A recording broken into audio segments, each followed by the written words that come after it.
बिस्मिल्लाहिर्रहमानिर्रहीम। अस्सलाम वालेकुम। उम्मीद करती हूँ कि आप सब खैरियत से होंगे। अल्लाह से दुआ है कि वो हम सबको अपने अपने घरों में खुश और आबाद रखे, आमीन। आज मैं बनाऊँगी मिल्क पाउडर से बहुत ही मज़ेदार सी बर्फ़ी। मुझे उम्मीद है कि आपको ये अच्छी लगेगी। आप इसको घर में ट्राई करेंगे और इन्जॉय करेंगे। मिल्क पाउडर से बनने वाले गुलाब जामुन की रेसिपी भी है मेरे चैनल पे, ज़रूर चेक कीजिएगा। गुलाब जामुन का भी मैं डिस्क्रिप्शन बॉक्स में लिंक शेयर करूँगी, आप ज़रूर चेक कीजिएगा। साथ ही बहुत ही मज़ेदार सी रसमलाई की रेसिपी है, उसको भी चेक कीजिएगा। ये बहुत ही झटपट बनने वाली बर्फ़ी है, तकरीबन 10 मिनट लगते हैं इसको तैयार करने में। बहुत ही थोड़ी सी चीज़ों से हम बहुत ही मज़ेदार बर्फ़ी तैयार कर सकते हैं घर में।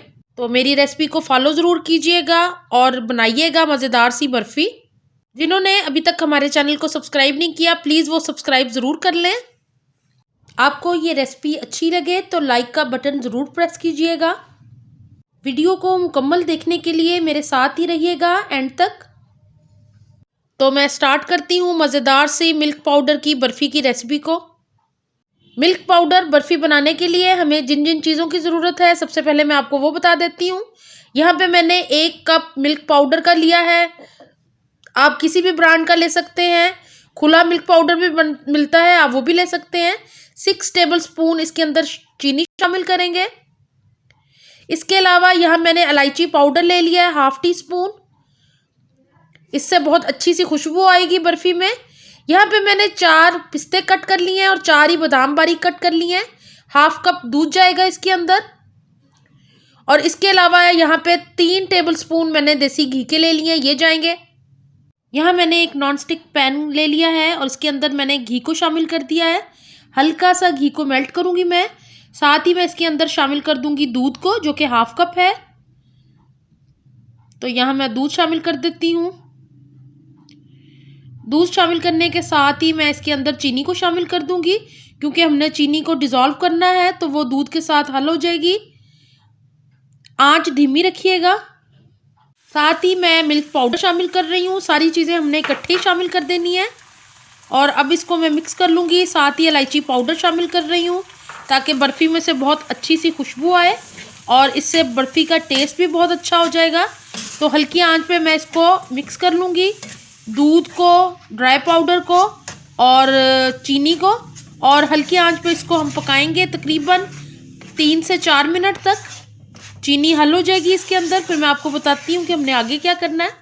यहाँ पे मैं मुसलसल मिक्स करती जा रही हूँ और बर्फ़ी आहिस्ता आहिस्ता से गाढ़ी होनी शुरू हो जाएगी। जो साइड्स पे लगता जाएगा दूध, उसको भी मैं साइड से उतारती रहूँगी ताकि जले ना। हल्की आंच पे मैं मुसलसल चम्मच हिलाती जा रही हूँ। इसके अंदर बबल्स आने शुरू हो गए हैं। इसका मतलब है कि बर्फ़ी हमारी गाढ़ी होना शुरू हो गई है।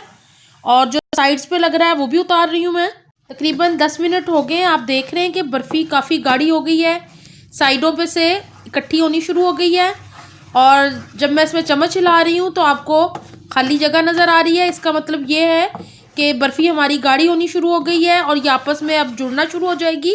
तो इसको 2 से 3 मिनट तक मैं और पकाऊंगी और मैं आपको दिखाती हूँ कि हमें किस तरह की।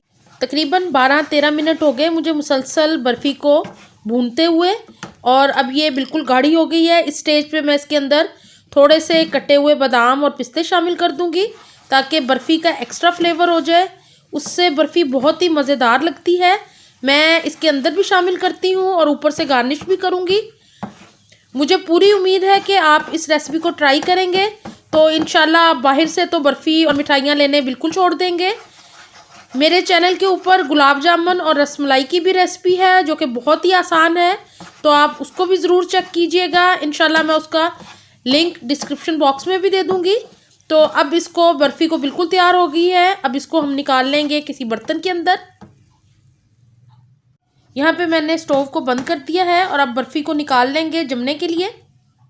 यहाँ मैंने डिश को ग्रीस कर लिया है देसी घी के साथ। बर्फ़ी को शामिल कर दूँगी मैं इसके अंदर। बहुत ही अच्छा टेक्सचर तैयार हुआ है बर्फ़ी का। यहाँ पे मैं एक चम्मच की मदद से बर्फ़ी को फैला दूँगी सारे पैन के अंदर ताकि एक जैसी उसकी मोटाई हो बर्फ़ी के स्लाइस की। तो यहाँ पे मैं सारा गरम गरम पे ही कर रही हूँ, क्योंकि अगर ये जम गई तो ये बिल्कुल भी सेट नहीं होगा, ऊपर से प्लेन नहीं होगा। यहाँ मैंने चम्मच की मदद से बिल्कुल स्मूथ आउट कर दी है बर्फ़ी ऊपर से। आप देख रहे हैं। और अब इस टाइम पे मैं इसके अंदर कटे हुए बादाम और पिस्ते ऊपर से गार्निश करूँगी, ताकि देखने में भी हमारी बर्फ़ी टेस्ट के साथ साथ बहुत अच्छी लगे और बहुत ही अपीलिंग लगे, खाने को दिल करे। और मैं हमेशा से कहती रहती हूँ अपनी वीडियोस में कि अपने खानों को बहुत ज़्यादा अपीलिंग बनाया करें, बहुत ज़्यादा उन पे सजावट किया करें, ताकि खाने वाले भी खुश हों और आपको भी तारीफ़ें मिलें। तो अगर आपने तारीफ़ें समेटनी है तो खानों को बहुत ही खूबसूरत बनाया करें। ज़रूरी नहीं है कि आपने किसी दावत पे या कोई डिनर पार्टीज़ वगैरह हों तो तभी अपने खानों को बेहतरीन और खूबसूरत बनाना है। आप रोज़मर्रा के आम खानों को भी अपनी फैमिलीज़ के लिए जो बनाते हैं इतने प्यार के साथ, उन खानों को भी खूबसूरत बना सकते हैं, उनकी सजावट कर सकते हैं। आपके बच्चे भी खुश होंगे, आपके हस्बैंड भी खुश होंगे और उनको बिल्कुल भी फ़ील नहीं होगा कि वो बाहर कहीं खाना नहीं खा रहे। आप इतने प्यार से उन्हें खाना खिलाएंगे तो अपने खानों को बहुत खूबसूरत बनाया करें। 2 घंटे में मुकम्मल बर्फ़ी हमारी सेट हो गई है। अब मैं आपको बर्फ़ी कट करके दिखा देती हूँ। यहाँ पे मैंने पहले सेंटर से कट किया है और फिर इसके मैं स्क्वायर पीसेस कट कर लूँगी। आपकी अपनी मर्ज़ी है, आपने छोटे या बड़े जिस तरह के भी पीस कट करने हैं। यहाँ पे मैं बादाम और पिस्ते का ज़रा थोड़ा सा ख्याल कर रही हूँ कि वो निकलने ना पाए।